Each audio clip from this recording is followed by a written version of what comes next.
Our modern life rarely allows us moments of solitude, as we are continuously submerged in a sea of information and diversions. However, imagine if choosing to be alone, entirely alone, could unlock a new path in life. Miyamoto Musashi, a legendary samurai, was a proponent of this idea, dedicating many years to solitude to perfect his skills and develop his own philosophical approach. In his last masterpiece, the Dokkodo, also known as the Way of Walking Alone, Musashi offers 21 insights that guide individuals toward a prosperous life, a life that is empowered by the virtue of solitude. Let's explore Musashi's philosophical notions of solitude and see how embracing aloneness can truly be a life-changer. Before we dive deeper into his enlightening teachings, let's take a moment to introduce Miyamoto Musashi. He was born in Japan in 1584, a time when the nation was embroiled in civil warfare. Musashi, a ronin or a masterless samurai, was not only celebrated for his unmatched skills with the sword, but also for his profound wisdom that remains a source of inspiration centuries later. He was a man of many talents, an artist, a thinker, and, most celebrated, a swordsman who clinched victory in more than 60 duels, many of which were fatal. His journey, however, was not simply a cascade of endless violence, but a route towards profound self-examination and wisdom. Musashi's life was dedicated to the uncompromising pursuit of self-dominance, underscored by discipline, dedication, and notably, isolation. Musashi's isolation wasn't tied to a monastic life apart from the world. It concerned a psychological solitude where external noise was silenced by his choice. He promoted self-examination and a distraction-free mind as the route to personal development. His wisdom is encapsulated in his Dokkodo, or the path of walking alone. Through its precepts, he offered insights into living without fear or regret, and underscored the significance of authenticity. Let's explore these teachings to understand how adopting solitude can profoundly transform our lives. Musashi valued solitude not as a ticket to isolation, but as a route to self-discovery and personal improvement. He felt that being alone helped him fine-tune his mind and body without interference, enhancing his abilities and self-knowledge. Amidst the tranquility and stillness of solitude, he discovered clarity, liberated from others' influence and appraisal. This presented him with a chance to learn, evolve, and understand his own potentials and faults without the outer turmoil that frequently blurs our self-view and decisions. Musashi penned, "Consider yourself lightly and the world deeply."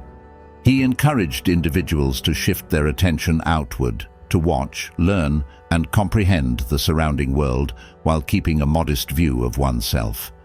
It involves eliminating ego and welcoming the extensive wisdom available in the world. Combining this modest self-recognition with a deep grasp of the world creates a powerful route for self-enhancement and individual development. But how might we implement these time-tested advices in today's world? Let's examine practical means to forge our own solitude path, inspired by Musashi's knowledge.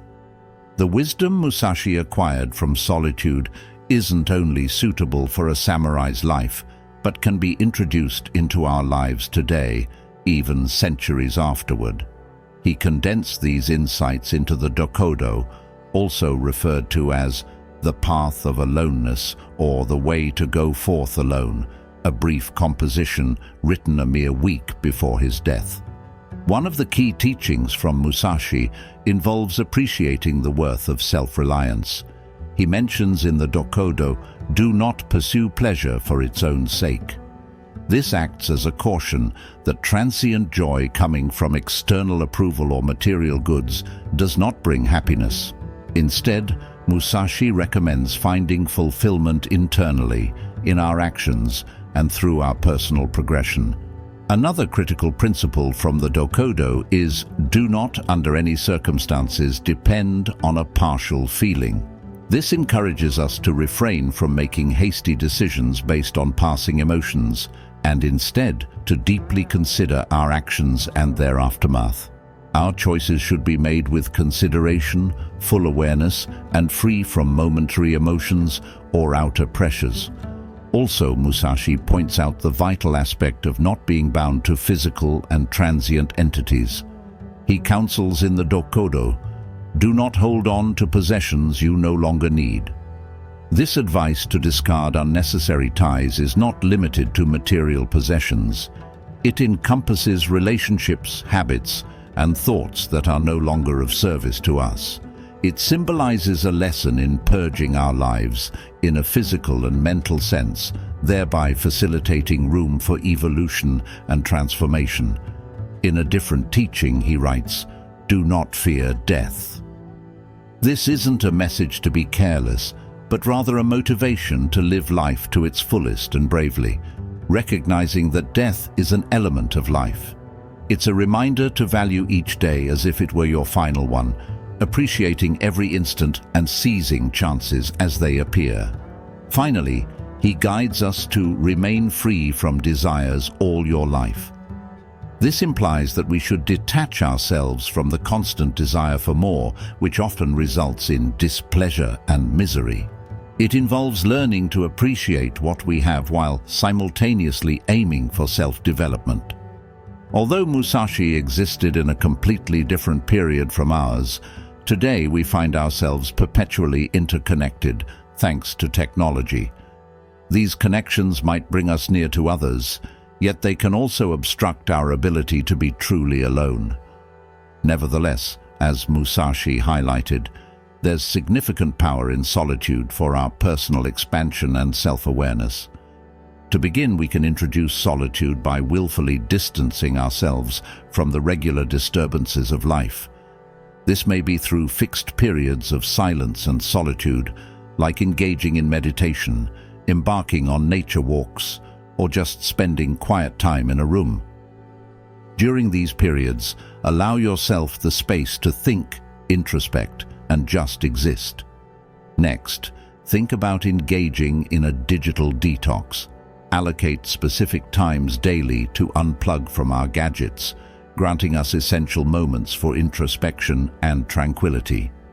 This approach helps us claim our autonomy from the relentless calls for our attention and makes room for solitude. Thirdly, solitude isn't merely being physically alone.